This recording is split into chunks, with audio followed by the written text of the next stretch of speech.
Bonjour à tous, bienvenue sur l'étude numéro 7 sur Regard sur l'univers de l'Apocalypse.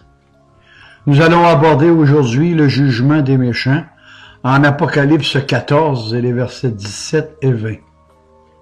Il est écrit, et je cite, « Le deuxième ange crie au premier, lance ta faucille tranchante et vendange les grappes de la vigne de la terre, car les raisins sont mûrs. » Et c'est rapporté aussi en Ésaïe 63, 1 à 6. La vigne de la terre représente la foule des hommes méchants, et chaque raisin d'une grappe est la projection d'un incroyant. De même que les grappes sont foulées aux pieds, pressées et écrasées, de même les méchants vont être détruits et punis éternellement.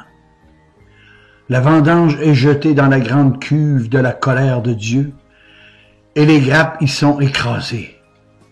Et Jean voit un lac de sang s'étendre autour de la cuve.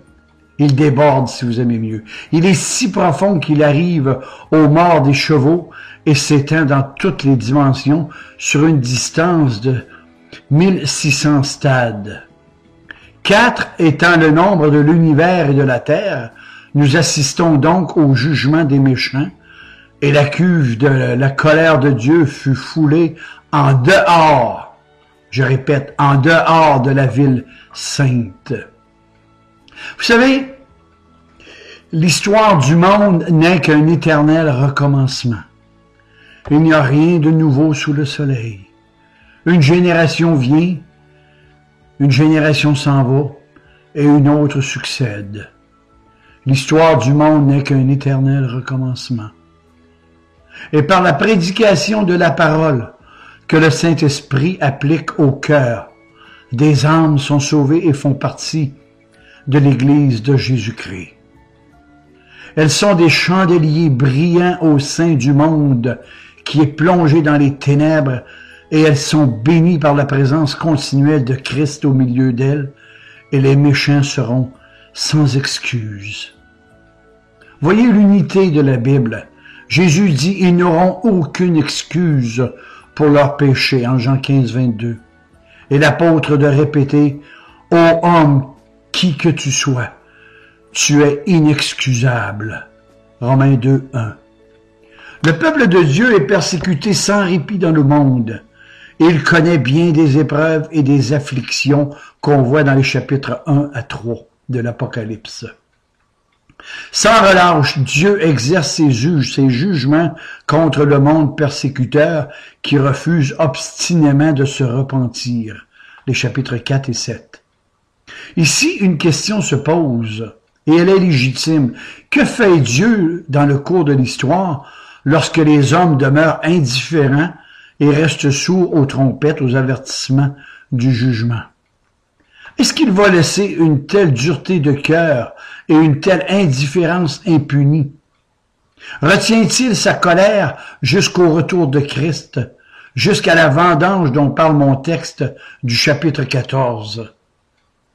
Lorsque le méchant refuse de se repentir, malgré les premiers signes de la colère de Dieu dans ses jugements, il est frappé par la manifestation définitive de cette colère, et elle ne sera totale qu'au dernier jour. Ces fléaux sont les derniers. Ils ne laissent au pécheur aucune possibilité de repentance. Lorsque celui-ci, plusieurs fois averti, persiste dans son endurcissement. Et notez ceci, la mort le jette finalement dans les mains d'un Dieu en colère, d'un Dieu courroucé. Il se peut même qu'il franchisse avant la mort la frontière entre la patience et la colère de Dieu. Et c'est de là que vient le blasphème contre le Saint-Esprit. Quiconque parlera contre le Fils de l'homme, il lui sera pardonné. Mais quiconque parlera contre le Saint-Esprit, il ne lui sera pas pardonné, ni dans ce siècle, et ni dans les siècles à venir. En Matthieu 12, 32. L'histoire nous dit que l'Éternel endurcit le cœur du Pharaon en Exode 10, 27. Ils ont l'intelligence obscurcie. Ils sont étrangers à la vie de Dieu, car à cause de l'ignorance qui est en eux, à cause de leur endurcissement de leur cœur, Éphésiens 4, 1, et l'évangile est voilé pour ceux qui périssent, pour les incrédules, dont le Dieu de ce siècle a aveuglé leur intelligence, en 2 Corinthiens 4. Les trompettes avertissent, les coupes sont versées. Les impénitents sont les hommes qui portent la marque de la bête. Ils adorent le dragon et sont amis des deux bêtes et de Babylone, la prostituée. Les visions des coupes, comme les visions précédentes, se terminent sur une scène pathétique de jugement. Apocalypse 16, 15 à 21. Les 6 premières coupes se réfèrent donc à des événements qui doivent avoir lieu avant le jour du jugement. Une fois que Dieu a retiré son esprit des méchants, et qu'ainsi ils s'endurcissent, plus rien ne peut empêcher leur condamnation au jour du jugement. Et c'est pourquoi, par ces 7 fléaux qui couvrent toute la dispensation présente, la colère de Dieu atteint son but. Mais avant de nous parler des 7 anges et de leur coupe de colère, l'apôtre nous montre l'Église triomphante après le dernier jour. Lorsque toutes les coupes auront été vidées, que diront les chrétiens victorieux? Voyez, Jean aperçoit une mer. Sur ses rives, une grande foule fête sa victoire. Il y a un parallélisme ici. Elle joue de la harpe et chante le cantique de Moïse et celui de l'agneau. Cette vision s'appuie sur le récit de l'anéantissement de l'armée de Pharaon dans la mer Rouge. Alors le peuple s'était aussi tenu sur le bord de la mer et avait entonné un chant de délivrance et de victoire. Je chanterai à l'Éternel, car il a fait éclater sa gloire. Il a précipité dans la mer le cheval et son cavalier. Exode 15, 1 à 21. Et cette victoire sur les Égyptiens était une préfiguration de celle de tous les rachetés de Dieu sur la bête, son image et son ombre. Quelle belle image pour comprendre le livre de l'Apocalypse. C'est pourquoi le chant de l'Église triomphante est appelé le cantique de Moïse et de l'agneau. Et dans les deux cas, c'est l'agneau qui donne la victoire. Moïse ne fait qu'obéir à Dieu dont il n'est que le serviteur. Vous n'avez pas idée combien la Bible est unique quant à son unité et quant à sa logique. La Bible telle qu'elle s'adresse à des hommes tels qu'ils sont. Et pour les incroyants, la Bible est le livre de la colère de Dieu. Mes amis, je vais vous dire une chose véridique et de grâce, gravez-la dans le plus profond de votre cœur.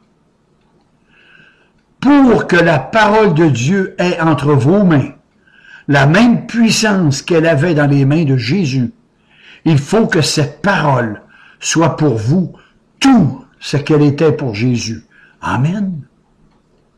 Maintenant, Jean revient sur la terre et dans sa vision, il s'aperçoit que le sanctuaire abritant le tabernacle du témoignage est ouvert. Et dans ce temple se trouve l'arche de l'Alliance et dans l'arche, le témoignage. L'Éternel dit, tu mettras dans l'arche le témoignage que je te donnerai.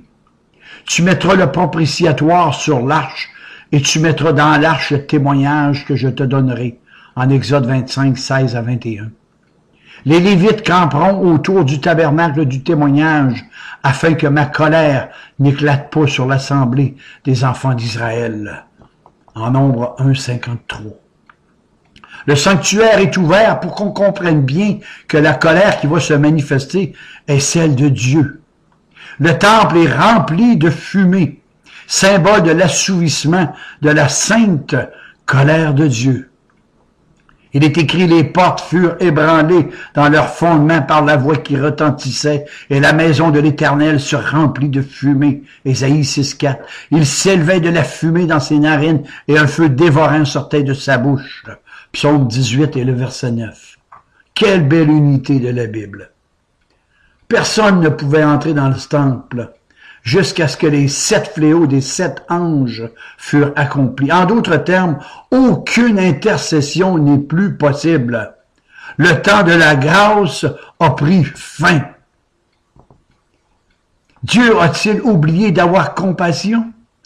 A-t-il dans sa colère retiré sa miséricorde? Sa bonté est-elle à jamais épuisée? Psaume 79 et le verset 9. Puis Jean entend la voix du Tout-Puissant, une voix forte, car Dieu est en colère à cause de l'impénitence et l'indifférence des disciples de Satan. Et la voix dit, allez, et versez sur la terre les 7 coupes de la colère de Dieu. La ressemblance de ces fléaux avec certaines plaies d'Égypte est frappante. Ces plaies sont en effet une préfiguration de toutes les manifestations de la colère divine à l'encontre des méchants.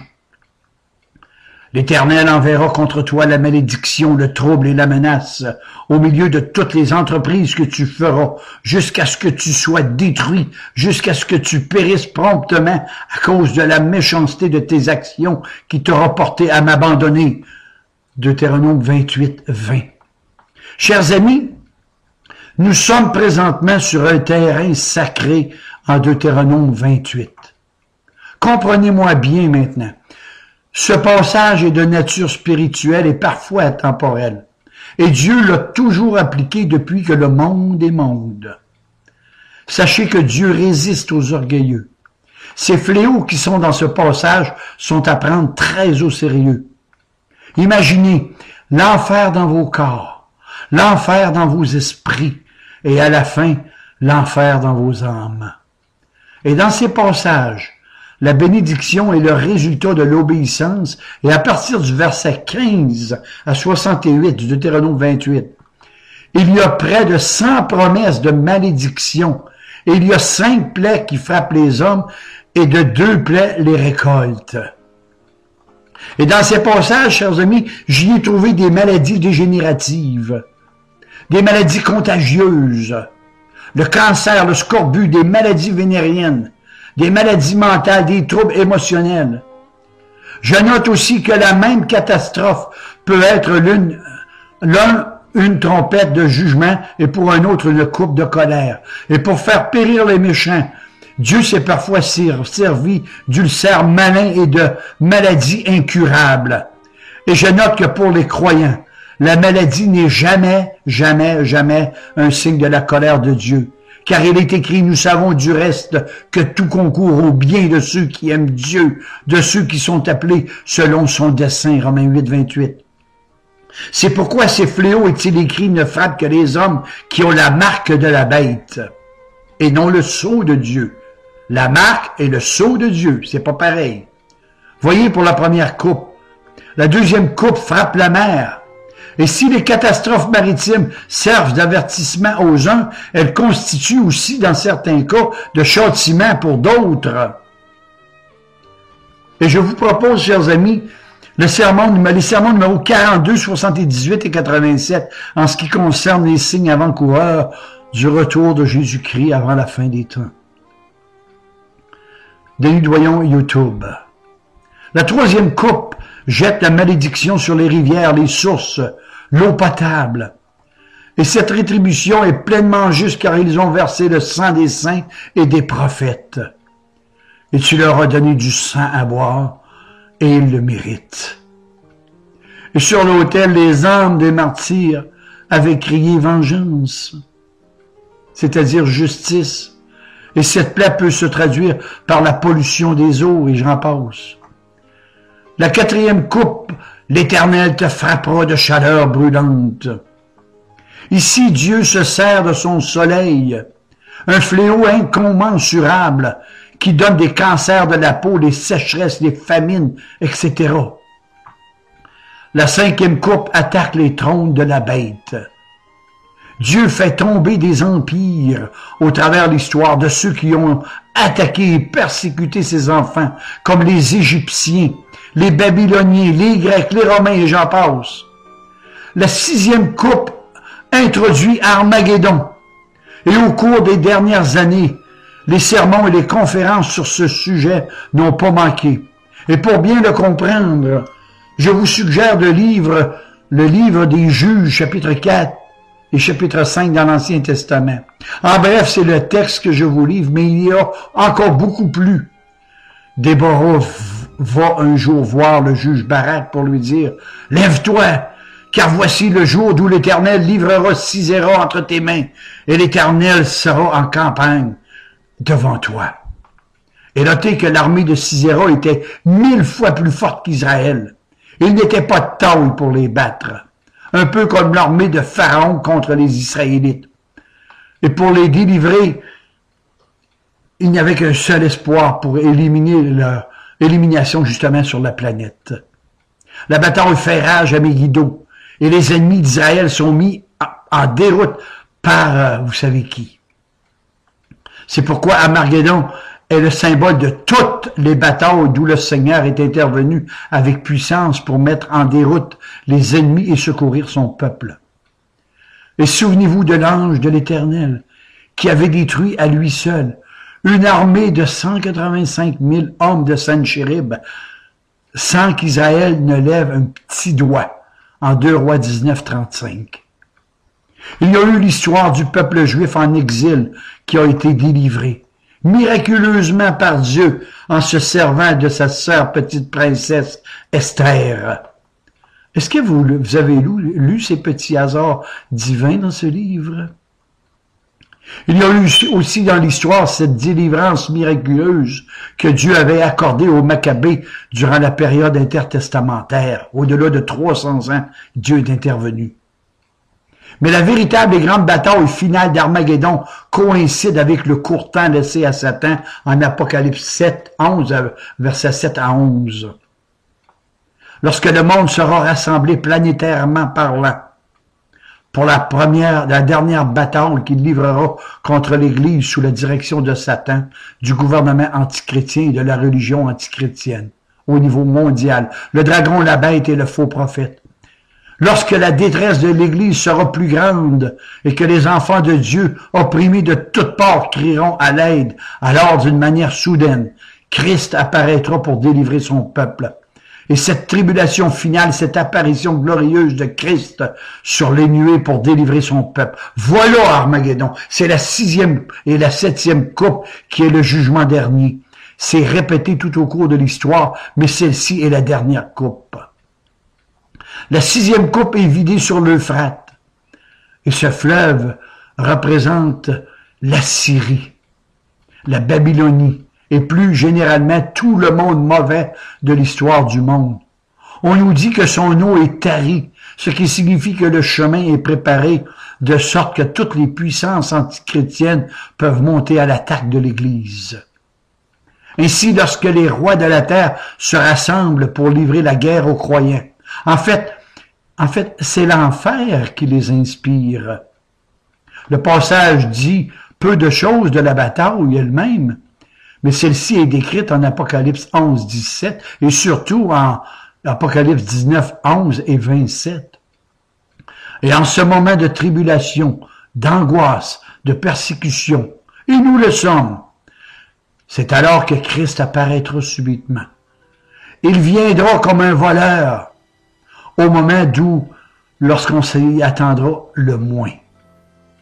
Aussitôt après ces jours de détresse, le soleil s'obscurcira, la lune ne donnera plus sa lumière, les étoiles du ciel tomberont, les puissances des cieux seront ébranlées, nous dit Jésus en Matthieu 24, 29 et aussi 2 Thessaloniciens 2, 1 à 12. C'est en fait le moment de la manifestation finale de la colère de Dieu, si longtemps contenue, est arrivé. Le jugement dernier est là. Il est à l'heure, la l'heure de Dieu.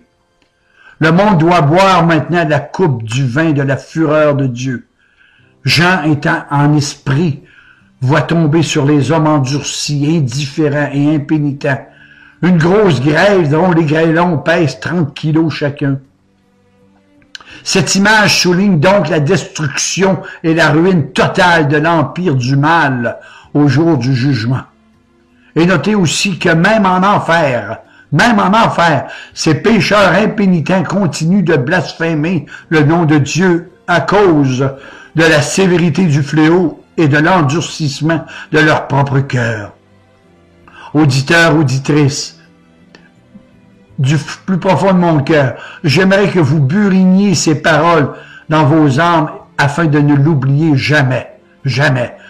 Dieu est fidèle dans ses promesses, oui, mais Dieu est fidèle aussi en ses menaces. Ne l'oubliez jamais.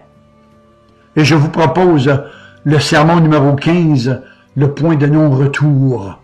Denis Doyon YouTube, ou sur notre site internet www.souviens-toi.org. 5 ennemis de Christ sont apparus. Le dragon, la mer qui monte de la mer, la bête qui monte de la mer, la bête qui s'élève de la terre, ou le faux prophète, Babylone, la prostituée et les hommes qui portent la marque de la bête. En résumé, Satan, les démons, les gouvernements antichrétiens, les fausses religions et la luxure des hommes perdus. Notez que ces 5 ennemis sont unis et se déguisent toujours en anges de lumière pour séduire les hommes. Tellement subtils que s'ils le pouvaient, ils pourraient séduire les élus, mais chose impossible, car ces derniers sont sous la protection du Seigneur. En Jean 10, 27, Romains 3, 33. Voyons la chute de Babylone. Jean voit un autre ange descendre du ciel. Il a grande autorité et la terre est éclairée de sa gloire. Et il crie d'une voix forte. Elle est tombée, Babylone la grande. Elle est devenue une habitation de démons, un repère de tout esprit impur, un repère de tout oiseau impur et odieux, parce que toutes les nations ont bu du vin de la fureur de son impudicité, et que les rois de la terre se sont livrés avec elle à l'impudicité, et que les marchands de la terre se sont enrichis par la puissance de son luxe. Je vous propose le sermon 77, la chute de Babylone, Denis Doyon YouTube, et vous m'en reviendrez là-dessus. Remarquez que l'expression « ne plus » revient 6 fois au verset 21 et 23. Babylone ne sera plus jamais trouvée dans l'histoire de l'humanité. Une voix interpelle les croyants. Sortez du milieu d'eux, sortez du milieu d'elle, mon peuple, afin que vous ne participiez pas à ces péchés et que vous n'ayez pas peur à ces fléaux, car ces péchés se sont accumulés jusqu'au ciel et Dieu s'est souvenu de ces iniquités. L'exhortation à sortir de cette Babylone s'adresse au peuple de Dieu dans tous les siècles de l'histoire de l'humanité. Vous avez ça en Ésaïe 48, 20, et Jérémie 58 à 51, Zacharie 2, 7 et beaucoup d'autres. J'oserais dire, moi, que de se repentir, c'est voir clair. Et le royaume de Satan est plongé dans les ténèbres. Notez que la vision de l'apôtre Jean repose entièrement sur ce qui se passait autour de lui en son temps. Mais cette transcription de Babylone qu'il reçoit et transmet à toutes les générations futures correspond à une réalité qui traverseront les siècles à venir jusqu'au retour de Christ. Mais dans tout cela, retenons surtout que le monde avide de plaisir, il était arrogant, plein de tentations avec sa philosophie et sa culture antichrétienne, avec sa foule délaissant Dieu pour se livrer au plaisir de la chair et poursuivre ses propres plaisirs. Et sachez que ce monde périra. Les méchants connaîtront un désespoir éternel, mais cette condamnation ne sera parachevée qu'au jour du jugement. Rendu ici, il faut que vous sachiez cette vérité biblique. Le jugement du ciel au travers l'histoire a toujours commencé par la maison de Dieu. Il faut que le mal soit extirpé pour que le Seigneur puisse régner dans vos cœurs. Aucune idole n'a le droit de partager le trône de Dieu dans vos cœurs. Mais voici que retentissent les alléluia célestes. Christ est venu en gloire pour prendre avec lui son épouse, l'Église, son Église chérie qu'il bâtit. Le ciel célèbre la victoire de Dieu sur Babylone. Les armées angéliques proclament le salut, la gloire et la puissance sont à notre Dieu.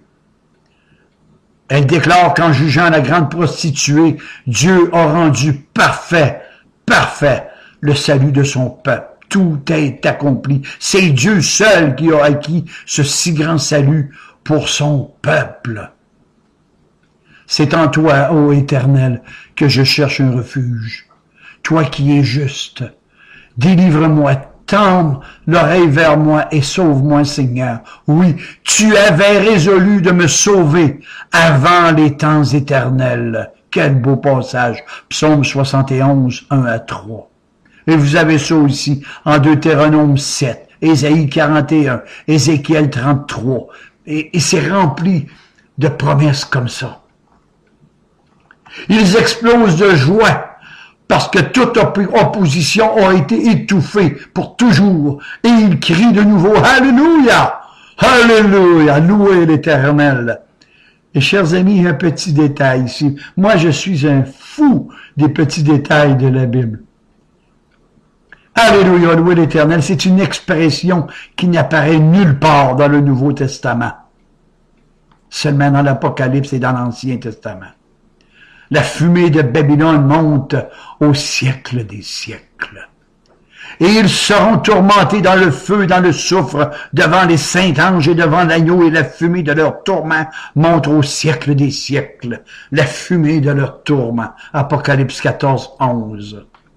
Le ciel est en effervescence de joie. C'est la féerie du bonheur, car les noces de l'agneau sont venues et son épouse s'est préparée et il lui a été donné de se revêtir d'un fin lin éclatant, pur, car le fin lin, ce sont les œuvres justes des saints. Oh, mes chers amis, pour comprendre ce merveilleux passage, il nous faut nous remettre à la mémoire la façon dont était célébré un mariage juif.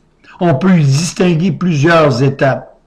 Tout commence par les fiançailles, qui étaient le lien bien plus fort que nos fiançailles occidentales. Les fiancés acceptaient les termes du mariage. En présence de témoins, et la bénédiction de Dieu était prononcée sur l'union. Et dès ce moment, ils étaient regardés comme mari et femme. Il est écrit, car je suis jaloux de vous, d'une jalousie de Dieu, parce que je vous ai fiancé à un seul époux pour vous présenter à Christ comme une vierge pure. 2 Corinthiens 11, 2, je suis en train de lire, puis le poil me dresse sur les bras. C'est tellement profond ce que je viens de vous dire. Un certain laps de temps s'écoulait alors avant la fête des noces, pendant lequel le fiancé payait la dot au père de l'épouse. Suivez-moi bien, là. Le fiancé payait la dot au père de l'épouse. Et si cela n'avait pas déjà été fait, la dot se présentait parfois sous la forme de services rendus. Sichem dit à Jacob, que je trouve grâce à vos yeux, et je donnerai ce que vous me direz. Exigez de moi une forte dot, et je vous paierai ce que vous me demandez. En Genèse 34, 11. Oh, quel beau passage! Ensuite venait la procession. La fiancée se préparait. Elle mettait ses bijoux.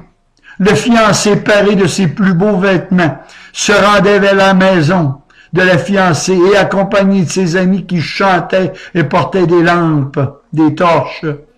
La fiancée lui était confiée et il la conduisait dans ce cortège jusqu'à sa maison. Puis il avait lieu les noces, la fête des noces qui incluait le repas du mariage. Et si le fiancé venait de loin, la fête se déroulait dans la maison de la fiancée. Et cette noce durait en général 1 semaine et parfois même 15 jours. À de nombreuses reprises, l'Écriture compare la relation d'amour entre fiancés à celle qui unit le Seigneur avec son peuple, ou Christ avec son Église. Où est la lettre de divorce par laquelle j'ai répudié votre mère, dit le Seigneur? À laquelle de mes créanciers vous ai-je vendu? C'est à cause de vos iniquités que vous avez été vendus. C'est à cause de vos péchés. Et votre mère a été répudiée. Un passage triste, là. Ésaïe 51, Jérémie 2, 32, Osée 2, 21 et encore beaucoup d'autres. L'Église, elle est fiancée à Christ. Et de plus, Christ a payé pour elle la dot. Il a racheté sa fiancée. Nous vivons en ce moment l'intervalle séparant les fiançailles du mariage qui va de l'ascension de Christ jusqu'à son retour. Et pendant cette période, la fiancée doit se préparer. Elle se revêt d'un fin lin éclatant et pur. Ce fin lin est le symbole de ses œuvres justes, de son caractère sanctifié. Ses actions sont purifiées par le sang de Christ. Et n'oublions jamais que cette sainteté lui est donnée par la grâce souveraine et irrésistible du Seigneur. À la fin de cette dernière dispensation, le fiancé, accompagné des anges glorieux, Matthieu 25, 31, viendra chercher son épouse, sa chérie. Son église et la fête des noces aura lieu. Et notez que les noces de l'agneau sont venues et son épouse s'est préparée. Ici, c'est un aoriste. C'est déjà accompli en Dieu. C'est prédestiné, ça va arriver. Mais cette fête ne durera pas 1 ou 2 semaines. Oh que non! Elle durera éternellement, ces noces. Elle sera l'aboutissement de tout ce que Christ a accompli pour s'unir à son épouse chérie, l'église de son cœur. Il en a donné sa vie pour elle. Ce sera une communion sainte, bénie, éternelle.